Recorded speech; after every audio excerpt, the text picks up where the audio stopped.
What the fuck thudding is with that thudding? I don't know. It's very loud thudding, isn't it? It's like being inside the beating of a giant heart. It is a little bit like that, isn't it? It's being in the left ventricle of a giant.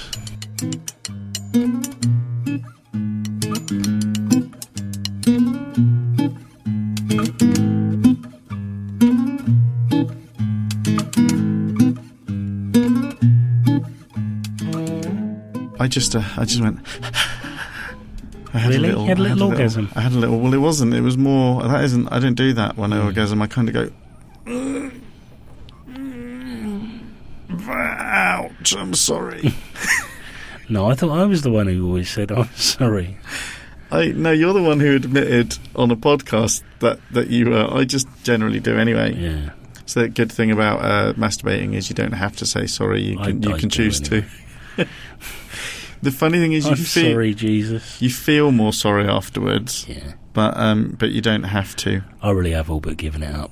Oh, for Lent? No, just in general. No, just I can't be arsed with it anymore. Oh. Well, no, it's fine. Difficult, lemon, difficult. Difficult, lemon, difficult. I saw a celebrity being attacked for being transphobic, for making a transphobic comment. Okay. When what he'd actually made was... And admittedly maybe a bit mean-spirited. Sure. Comment about a lady, a famous and reviled lady, having slightly more masculine features. Okay. He wasn't like, oh, she's horrible. He was saying she's attractive despite having masculine features, and like that's all a bit weaselly and everything. Yeah. But he's being, and he's normally like intensely liberal. This guy, very right on. And is it Jonathan Hari? It isn't Jonathan Hari. Who's the? Oh no, Johan Hari. No, it isn't him. I don't even know if he still exists. No, he definitely does. I'm pretty sure he's just Laurie Penny, isn't he? Laurie driving Penny. Driving Miss Penny. I don't think he's not Laurie Penny. That's transphobic, Nick. Is it? Sorry. Well, this is the thing about this was I could see why his comment maybe wasn't very nice, but I feel funny about the idea that the only people who are allowed to comment on gender at all, the people who are policing the whole idea of gender and how we're supposed to talk about it, being trans people. I find that odd. Is that the case? In this particular... Well, not... but accessing all gender issues through trans people, I find odd. It's kind of like when... whenever you get, like, the lady whose son died... because he got into a fight with someone stabbed him because they wanted his copy of Manhunt, the video game. Okay. And she took that, obviously, because she was grieving and upset. She took that as video games being bad. Slightly confused argument, but she's entitled to be confused because she's just lost her son. Despite the fact that it was her son who had the video game. And so suddenly she was being pushed forward by the media and generally taking the position of being a spokesperson on video games and how evil they were, when she was the last person you should be you know how the media take delight in pushing bereaved people in front of cameras to become... I think my favourite example was Leah Betts' father. Oh, yeah. Who died... apparently from taking ecstasy in the early 90s. I think he's since realised that actually it's drug law that's wrong and not actually necessarily individual drugs. Yes, as I understand. But but at the time, I mean, he was a spokesman for it because he was a grieving father who couldn't understand why he'd lost his teenage daughter. Yeah, and I've often thought before I was a parent, and I still sometimes think this a little bit. I often said that if you can hear that, listener, that's the elder gods banging on the thin walls of our reality. That's there's two distracting noises. The other one sounds a little bit like the chicory soup maker in Aunt Beru's kitchen. There's a sound like that. I keep expecting you to offer me some blue milk. There's definitely something wrong with the sound levels on this episode, and I'm not sure what it is. I'm having a crisis of confidence with the sound. Oh yeah, sound in podcasts that we do at the moment. It's not good. But the banging, I can't do anything about. Or apparently the content of the podcast. Sorry about that. We could do something about it. We could track down the person who's making the noise and kill them. I think it might be builders. That's all right. Just kill all of them. They're bigger than us. Well, they're probably about the same size as me. Well, individually, they're probably smaller than you, but en masse. Do you think they form together like a sort of mecha builder? Yeah, exactly. Yeah. All facing Mecca. Ah, Islamic builders. They're very religious. Yeah.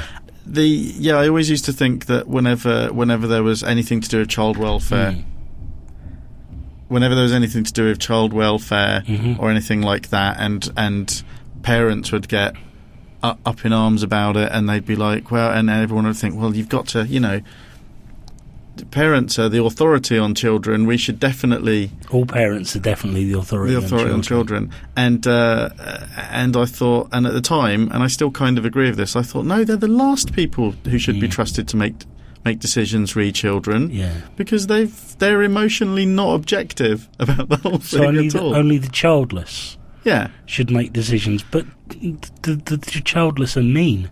Yeah. About children generally. I guess they don't understand what it's like. I guess what I'm saying is only the people who identify totally normatively with gender, very masculine men and very female women should be allowed to act as spokespeople for gender issues. Yeah, that worked really well, didn't it, with the chap whose house was the centre of the tweet storm from Rochester last week, the white van man, very masculine man.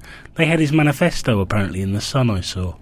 I didn't see. I've heard people talking about Ed Miliband. I assumed he was the man in the van. No, he might have a van.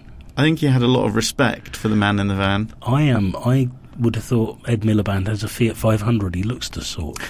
I don't understand what that means, but, Nor do I, really. But I'm trying to fit in with you because we're both men, and so I'm going to laugh. I expect him to have Fiat's a sort of car. I expect him to have a small, slightly effete car. And penis. Yes. I'm sorry. The more I explained the thing about trans people and gender, the more I realised that my opinion on this may need some work. Yeah, I think really what you need to probably come to terms with is the fact that you're scared by trans people, and you need to get over that first, because they're allowed a voice, Nick. I'm not as scared. I'm not as scared of them as I used to be. Really? Well, I didn't used to be scared of them at all. Really? Okay. I was just like, yeah, okay. I've since come to realise that if I'm about to self-censor and cut that whole thing off. I am. I don't think I want to pursue that. Let's just say apparently my the things I'm attracted to don't fit into the narrow band I always thought they did. No, that's true. That's fair enough. I've a friend who's has a couple of trans partners, and I have to say, I find it all very baffling. They're lovely people, but God, I feel normal when I'm around. Normal. That's a worrying word to use, isn't it? But you mean it as a prerogative. You don't mean it as a positive thing when you say normal. No, not at all. No, boring is probably the correct. They seem just their parties seem fabulous that they go to. I'm really quite jealous of their lifestyle. I tried wearing nail varnish a couple of weeks ago. I felt very self-conscious. I had my nails painted black for Halloween, and when we were in Asda, I was holding on to the trolley very carefully so you couldn't see my nails at all. I think I've probably done the same thing in this area as I always used to do with cosplay, which is because I've got an awful. I feel like my gender identity and just my identity in general is very under wraps, and I'm quite... I thought you were going to say it's underrepresented, because that's not true. because I'm in the privileged position of having what's considered by culture and society to be fairly straightforward gender identity and just identity in general. I don't think about it that much, or certainly I didn't used to before the internet forced me to on a daily basis now. And so I think I'd always just assumed that when people behave in what in ways that draw attention, that was the point of why they were doing it, just in general. So cosplay, we talked about cosplay before. Cosplay, and my main experience of people crossing genders was like the very few interactions I'd had with drag queen people. Okay. Who are a completely different thing again, because there are all of these different reasons why people we lump everybody together under LG, and I think lots of people lump everybody together LGBT. under LGBT, but actually the even within one of those, within the L or the G, which is a bit confusing, L to the G to the B to the T, within all of those there's endless variation, and so because my only experience had been with very very draggy queens. Yeah. It just didn't occur to me that a big part of it wasn't about dressing, because that's really a really full on ostentatious drag queen person. Transvestite. No, you see, I don't think that's the case. I think there's a very different. I mean, we're getting onto very uncomfortable ground for me, but I don't know. I don't think that drag queen equals transvestite and vice versa. Okay. I think that there's a difference between someone. Are you thinking of someone like Lily Savage, big ostentatious sort of music hall act? Because there aren't many of those, are there? My experiences up to a certain point had been with people like I haven't spent lots of time in gay bars or anywhere like that. I think you protest too much. No, but I haven't. Oh, is that where all the drag queens hang out, in gay bars? Is that what gay bars are full of, drag queens? I think you're more likely to meet a drag queen in a gay bar I think we're chipping away at your worldview quite nicely here. Look, all I'm saying is, I went to a gay bar. It's full of fucking drag queens. No, I haven't had many encounters with people. I haven't had many encounters with people, James. I don't know if you've noticed. I don't leave the house very much.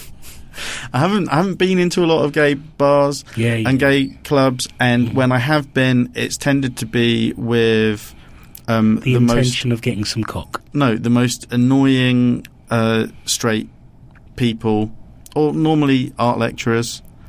They are the most annoying straight people, who kind of have gone there as a sort of a patronising cultural tourism. Oh, isn't it? Oh, no, the gay bars, the gay like place us. is the best place. It's amazing. They're better than us, though. Yeah, is kind of the thing.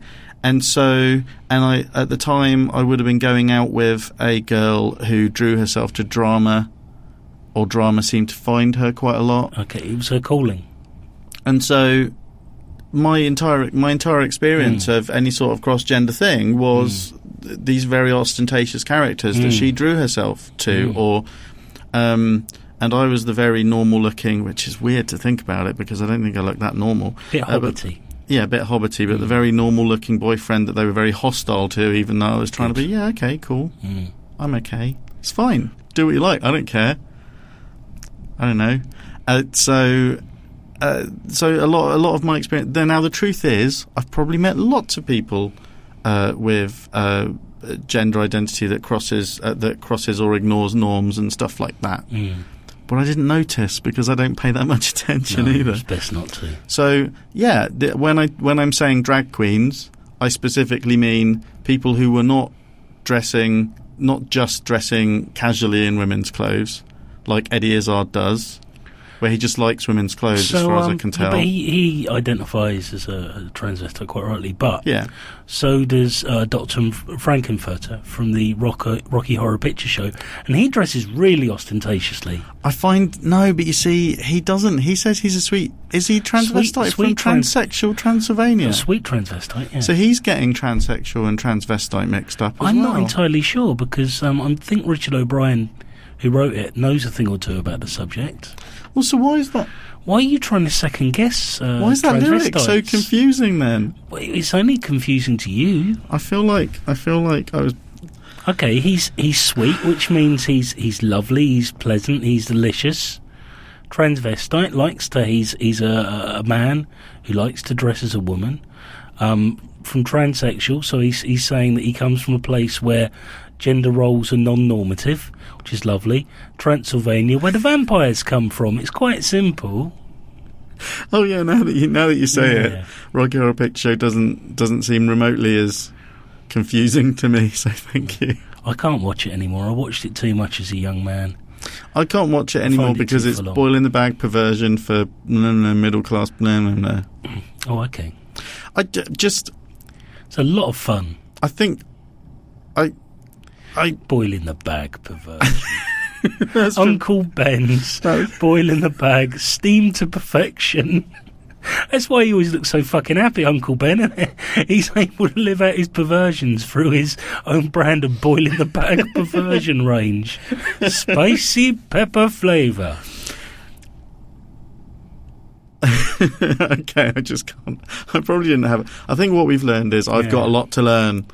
Yeah, you need to suck up your prejudices, Nick. But at the same time, maybe everyone shouldn't be trying to tone police everyone all the damn time. Well, maybe people should be more tolerant, and less. Maybe celebrities shouldn't be calling out masculine-looking women like that. And maybe that celebrity deserved everything they got. Maybe everybody shouldn't be something that you just said, but I lost track midway through. Something tolerance. Yeah. Maybe people are too tolerant. Maybe that's the problem. Maybe we should be maybe we should be completely tolerant.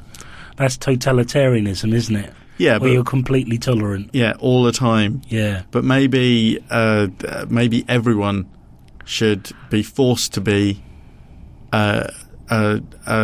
non-gender normative.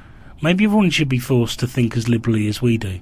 Force them. Maybe there should be like one person in charge who forces everyone to think correctly. When you say everyone should be forced to think as liberally as we do, or me, preferably, not you, because you've already exposed that you're a bit dodgy when it comes to LGBT issues. You're especially tea. You said about the feeling very boring, normal/boring. Yeah. No, just boring. I want to retract my normal. Too bad it's in the mix. Retracted. But the redacted. Yeah, what does redacted mean? It's when you make something unreadable on a document. Oh, okay. So, but when I went to Nine Worlds, the Nine Worlds not comic convention, the sort of sci-fi fantasy convention. Okay. It was lovely because it was the most. Because everyone was transphobic. So no, in fact, not the exact opposite. I don't think I don't think completely equitable is the opposite of transphobic. No, but it was the most welcoming and I can't remember the word I've been using. Nice. It was really nice, but it was made to make people feel as comfortable in terms of gender and representation and. It's the same with people with disabilities and stuff like that. So, and when you picked up your badge, there was a sort of a coded.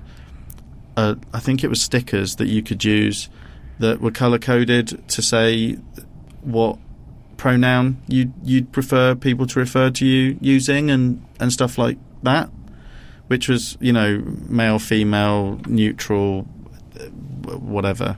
Whatever, that's dismissive, isn't it? Fucking hell. Male, neutral, whatever. Male, female, whatever. Yeah. Other. It was lovely, but because it was lovely, and because I identify as, I don't, in an office like the office I work in, I end up being treated like the odd one quite a lot. So it's very weird for me to suddenly be in a situation where I felt like, well, where you're the normal one. I'm quite happy with people just taking a look at me and using whatever pronoun or name suits them. Other. It's fine. Generally male, because I'm generally male. I'm boringly male. Yeah. And so it was this really odd experience where I thought it was pretty amazing. It was a pretty amazing place. And I accepted that, everywhere else is geared up for people like me. Well, not specifically like me, but, everywhere else is geared up for a very, for white middle class awkward people. Male. Yeah, awkward people. Everywhere else is kind of geared up for that. So I didn't have a problem with the fact that I was a bit uncomfortable. I felt uncomfortably boring there.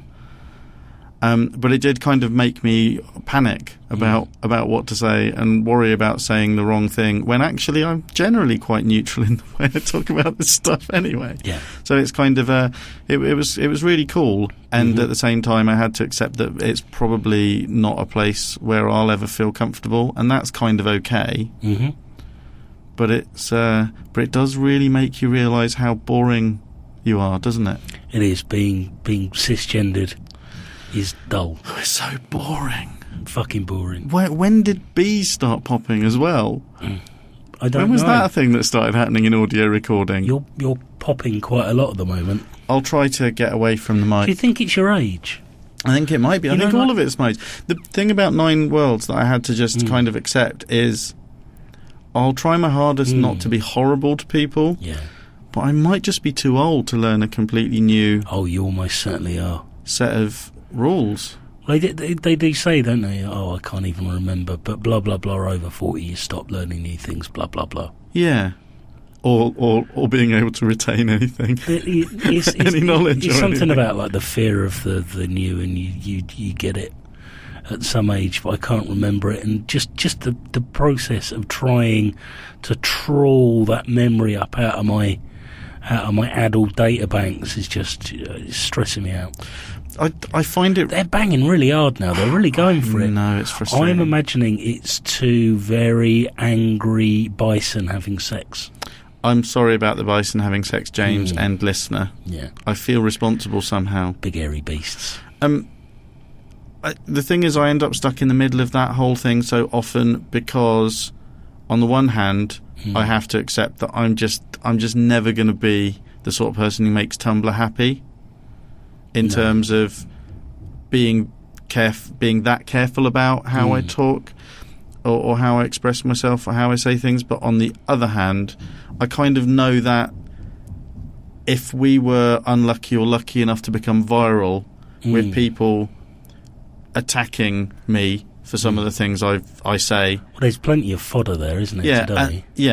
But then other people come to the defence of that and start saying, well, it's all political correctness gone mad, right on nonsense, blah, blah. There'll be a point very quickly where I'll be like, well, no, hang on. Like, on the one hand, I'm not going to completely change the way I express myself. But on the other hand, we don't, it's okay that people are... It's okay for people to get upset if that's how they feel about things. It's fine. They're not evil because they feel that way. We just have to accept that there are gonna be places in our society where we don't always talk the same language. What we have to become right with, I think, is not turning those places where language and communications are into places where we start like killing people for their beliefs and stuff like that. Just kind of accept that people aren't like you. Yeah. You're you. And everyone else is different. Yeah, exactly. They're not awful people because they care so much. They're just not you, and that's not their fault. No, exactly. It's not their fault. Yeah. At which point that person will get into an argument with you, and they'll be like, oh, you're such a liberal lefty blah blah. And then I'm in the weird position of being called a lefty blah blah. Yeah, and you're not a lefty blah blah. You're miles to the right of me, mate. Yeah, but I'm still not all the way to the right of... Oh no, I mean that puts you quite in the centre of it. Jeebus creeps. What is wrong with people? Oh, it's unreal, isn't it? I don't know.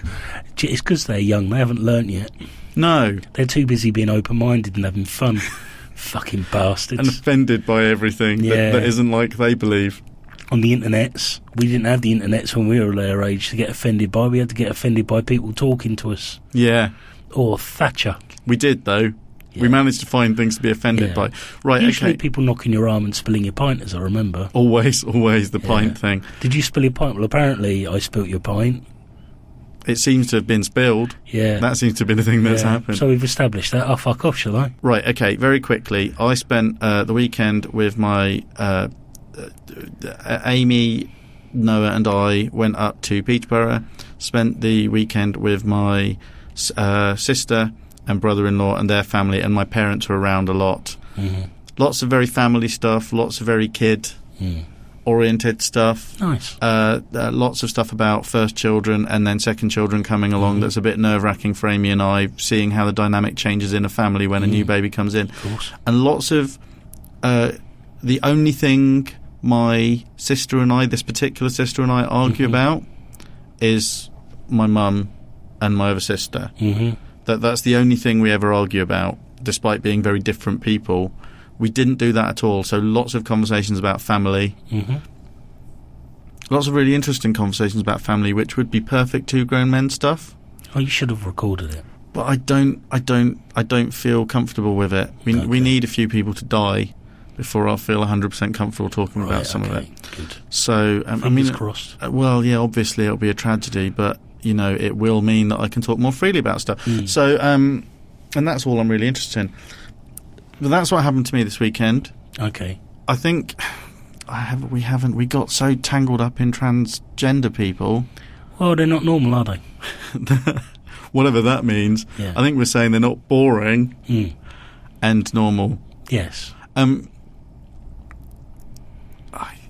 It's so confusing that I'm not even sure if that's still offensive. Where we left that? I don't know. Okay, right. I want to know about you. I want to know what love is. Because the other thing that I've found a little bit, one of my things that I get very offended about, that I shouldn't get offended about, is the way mental health is handled. All right, yeah. By people, just in general. Mm-hmm. Not to the extent where you can't say that something's mad, because that's just mad, frankly. But specifically the way, and I know we've talked about it a lot before, but specifically the way that men have to navigate through mental health issues. I've got some hilarious examples for you. And how little tolerance society, how little tolerance and patience our culture and society really has for that sort of thing. Mm-hmm. You haven't... Last week's was my fault. Yes, but you haven't... Your podcasting has been... Intermittent, and there have been reasons. Yeah, I've been off work for the last 2 months, with what I guess you might have traditionally characterised as a nervous breakdown, maybe, I guess. I don't know. But certainly my depression got the better of me. I think that in this country, a nervous breakdown has to include taking your arm and shoving a load of stuff off a counter onto the floor. I was very lucky. I didn't do any counter shoveling. Lots of crying, though. Lots of not being able to go out and talk to people. Lots of feeling a great deal of despair. Yeah. It was really quite unpleasant. I'm feeling much better now, and I'm going back to work a week today. Right. Which is exciting. Really looking forward to that. You're saying of people not really understanding. I was talking to a friend of mine yesterday who's had some dabblings with depression himself, but he actually told me that I'd worked for where I work now so long that I probably deserved a couple of months off. Yeah, no, I've had a holiday. It's been really fucking good fun. I've had a right laugh. You ask my wife, we've had shits and giggles almost endlessly. Was he someone who's worked for the same organisation? No.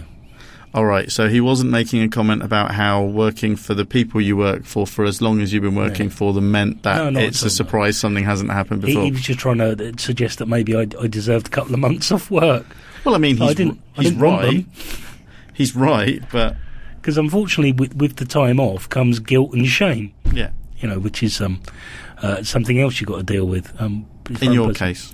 Yeah, but I was doing okay. I've spoken about before. I guess I was diagnosed, or I was started drug treatment with the doctor back in April, but last 2 months I've had has given me a lot of cause to go back over my mental health issues over the year. My first depression was triggered by the death of my father back in '99, which was very sudden, and there was some aspects around that caused guilt and so forth as well, that I didn't deal with. I got prescribed Prozac at the time, and that was it. I mean, my doctor didn't really give me any guidance in terms of how I should approach the treatment, how it would work, what I could expect in terms of feeling. I thought it was going to be, I was 23 and sort of used to going out taking speed and ecstasy. I thought I was going to pop one. I'd be off my face for a day. I was really disappointed when that didn't happen. But looking back on it now, I think I'd been taking them for about a month. We'd gone on a family holiday. Nicola, who wasn't my wife at the time, and my mum, we took a family holiday to Jersey, and I started to feel better. So I threw the Prozac away because I don't need them now. I feel fine. Of course, what I know now, having gone back on antidepressants, is, well, for me, it took about a month to 2 months for them to probably kick in. So it's probably the Prozac was kicking in at that point and actually making me feel. But I was a stupid young man and threw them away and said with pride, I don't need these. I'm going to cope on my own because I'm an English male who just has the words of his father echo around his head. Stop feeling sorry for yourself and pull yourself together every time I feel down.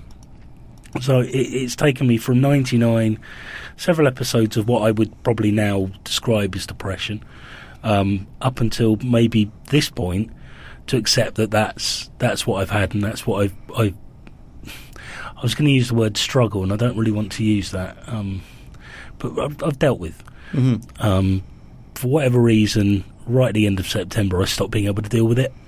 Kind of had a bit of a breakdown at work. Luckily, our friend Jane, who we do the other podcast with, We Have Issues, also works with me, and very kindly, I kind of just sort of said help to her.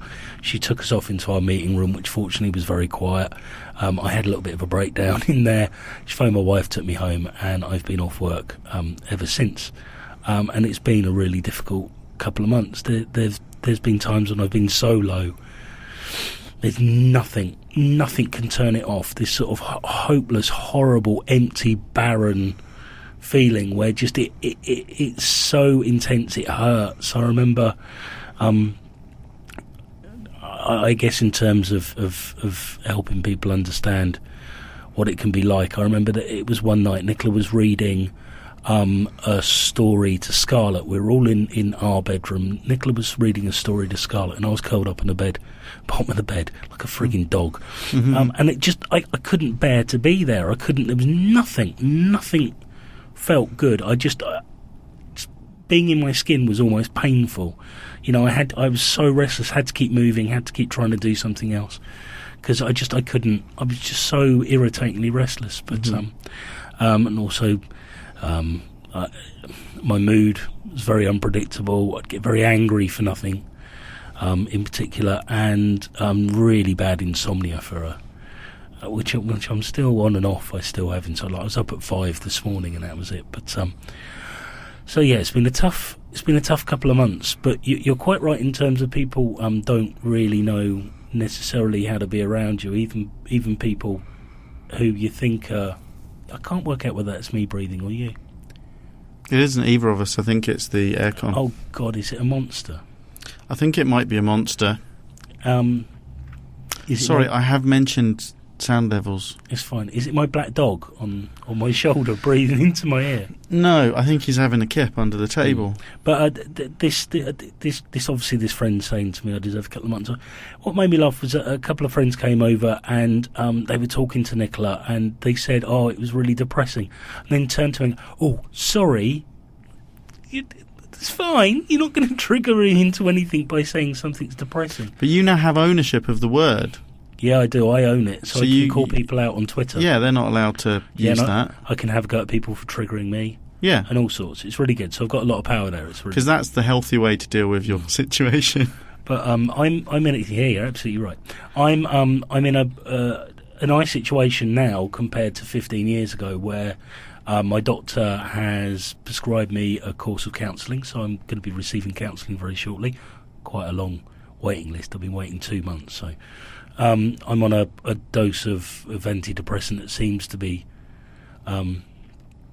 treating me reasonably well. And I think what you said, more importantly, even though I kind of had accepted when I got prescribed antidepressants earlier in the year, I kind of accepted that maybe I have depression. I don't think I really allowed myself to. I don't think I kind of truly accepted it, that I had I thought I was just going through a little road hump and I'd be okay. It's only after this that I realised that maybe I do have an ongoing problem that I actually do need to properly take ownership of and properly seek help from. So I'm actually, for the first time, more prepared now than I've ever been to seek counselling, to seek alongside that some CBT, cognitive behaviour therapy, and so forth. Whereas maybe until then, that voice of my father saying pull yourself together and stop feeling sorry for yourself was still the main sound in my head. Was I can actually remember an instance in my mid-teens when that happened, when I think back maybe even in my teenage years there was things that happened that I think possibly were making me depressed, but back then it was just me being a sullen teenager and not really pulling my act together. So I think one thing I've come to realise is actually I've kind of let myself off in terms of Nikki and I have spoken an awful lot, and I have to say I consider myself really fortunate in so much as I've got a family who I love dearly and have treated me really well around me. My wife has been so tolerant and so supportive. I am so lucky to have had that, because there have been times when my thoughts have got very, very dark over the last couple of months, and I think if I didn't have the love of someone to be able to lean on, I can see why people maybe make choices that from the outside look selfish. Or I think what James is euphemistically talking about is midlife crisis, buying yourself a sports car. That's exactly it. Yeah. Dark thoughts about it's buying very Harley Davidson. Very uncomfortable territory. So I'm trying not to say suicide, because he's talking about suicide. Because I also worry that my wife really worries about that sort of thing. I remember when Robin Williams died, or took his own life a few months ago. That kind of triggered Nicola, in so much as she knows she lives with a man who has depression, and it terrifies her to think that that's a step I might take. Now, my thoughts get very dark, but they've never got to the point where it's like, right, this is what I would do, and you kind of go through scenarios, but not in a sort of, it's almost in a sort of almost glib, offhand, dark way in your own mind, But never formulate a serious sort of idea about. You end up not even wanting to bring it up, to even talk about it in passing, like you didn't want to say the actual word then, because then you think, fuck, I'm talking about I'm not sure if this is what happened to you, but I'm talking about my mental health. Yeah. The second I mention that, it doesn't matter what I say around that, people are going to assume that's what I'm talking about. I think I definitely, and I'm obviously only peripheral to it, but I definitely saw you. I definitely saw you go through. That laugh sounds really inappropriate. If I don't. I definitely saw you. You're a fucking loony, mate. I definitely saw you go through the realizing that you had that you were ill. Yeah. Because I was going to say had a condition, but I think you realised that you were ill. Yeah.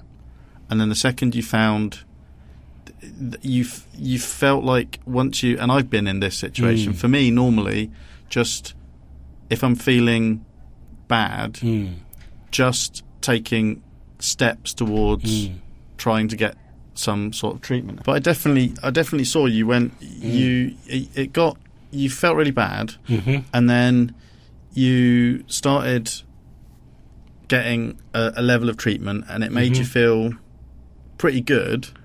It made me feel it was a long uptick, and it's actually what happened was I was depressed.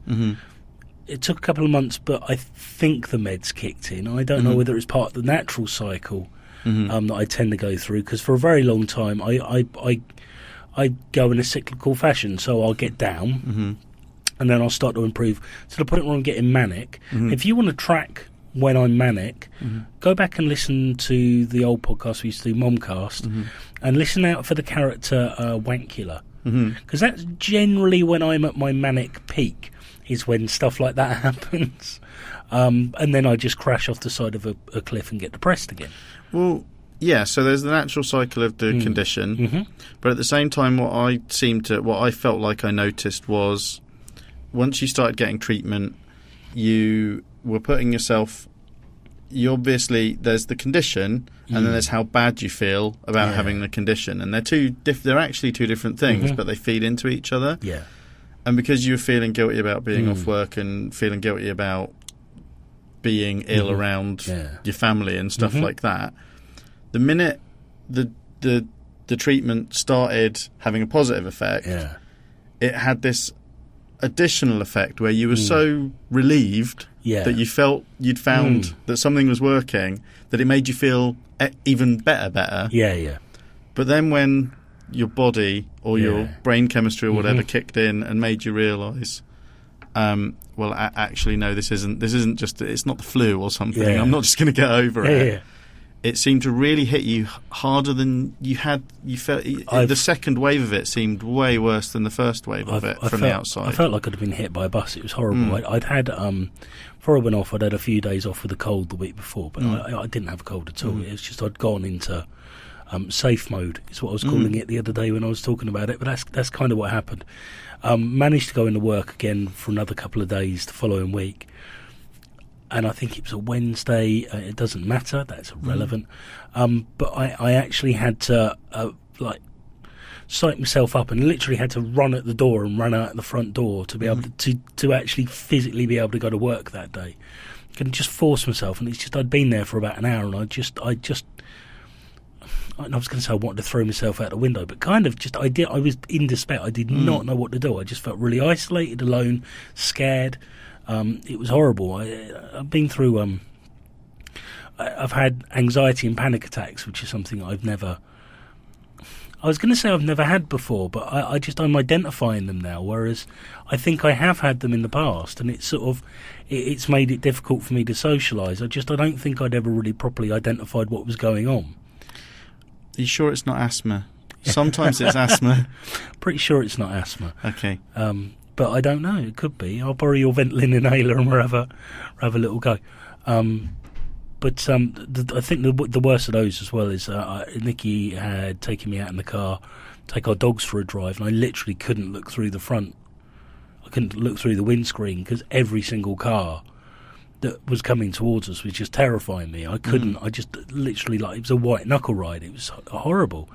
So yeah, that lasted about sort of 5 or 6 weeks altogether. I kind of felt like, and it's why I wasn't podcasting. I couldn't do anything. I didn't even want to be around my best friends, let alone anyone else. But I kind of felt like I lost myself a little bit in those. I don't really know who I am. Whereas actually, I feel like I've sort of connected back to who I am and starting to feel cautiously positive. And I'm sort of very wary of not letting myself get to the point where, I think in August you were talking about where I'd felt like I'd come out of it and I felt really good, really happy, really positive.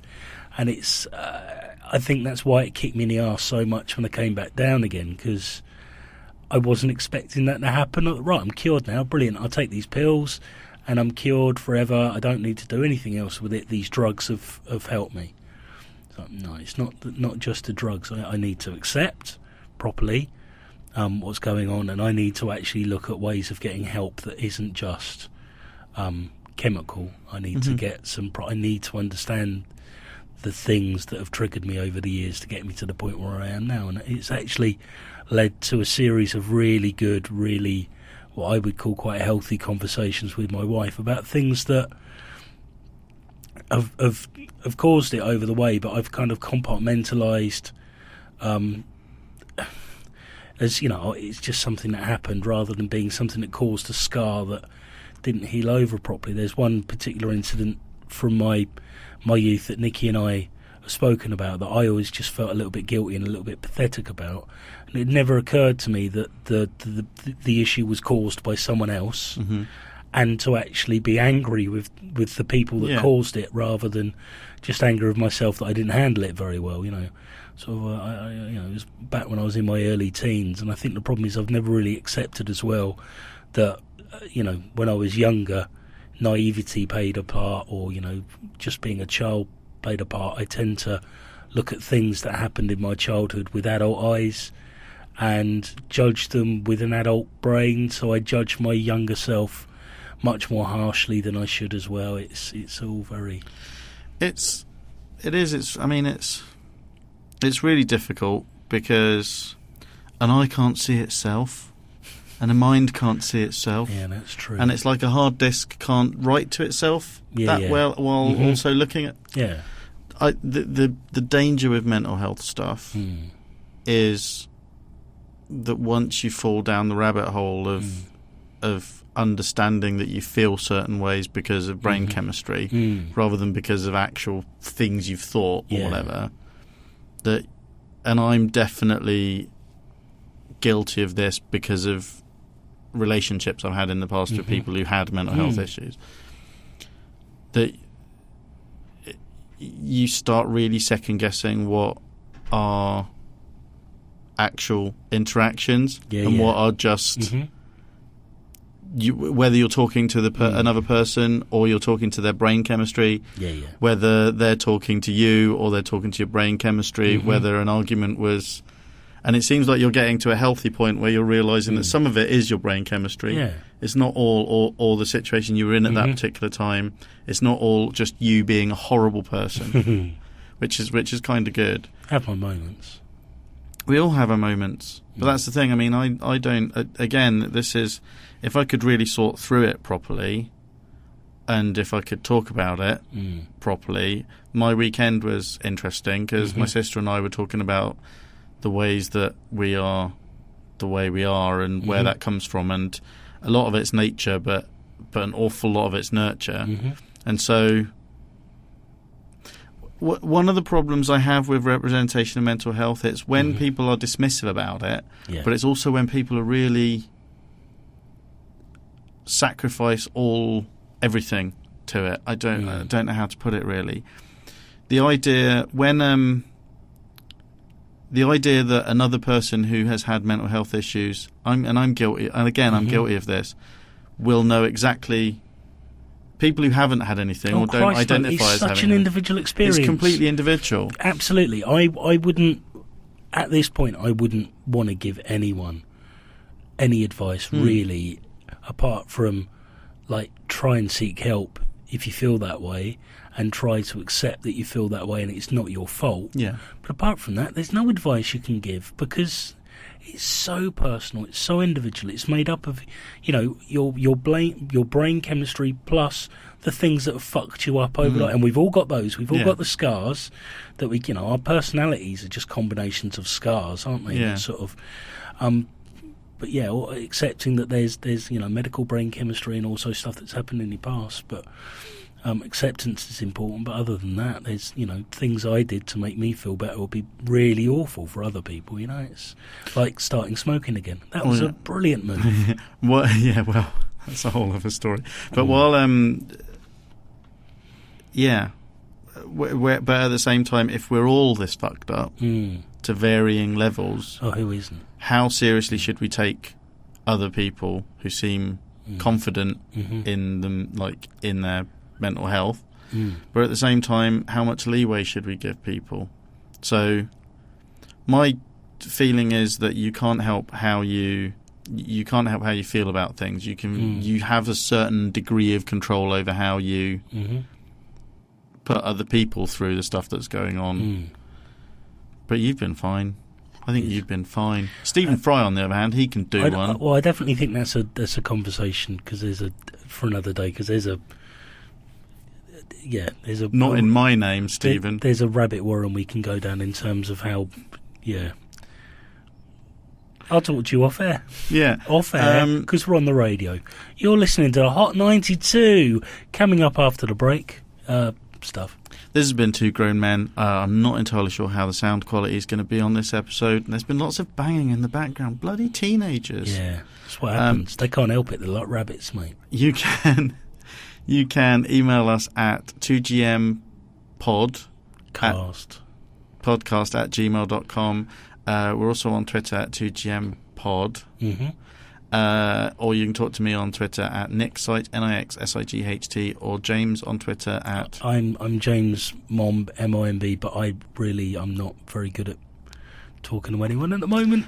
We're also on Facebook. There's a Facebook page. You can find that. You can find basically everything. There's lots of show notes for every episode as well, and you can listen to all the previous episodes at twogrownmen.net, the number 2grownmen.net. No spaces or dashes or anything like that. Please do share us if you think people will get something out of us. Comment on iTunes or your podcatcher of choice. And write to your local paper. And it's clearly all a cry for help. This whole thing is a cry for help. So do talk to us in the comments or online or whatever. As James said, he's a bit absent at the moment, but I'm still around and desperate. I don't know if James has listened to last week's episode yet, but if you enjoyed last week's episode, thank you. If you didn't enjoy last week's episode, I'm not surprised. It was very needy, and I apologise. We love you, everybody. Bye-bye. Bye-bye.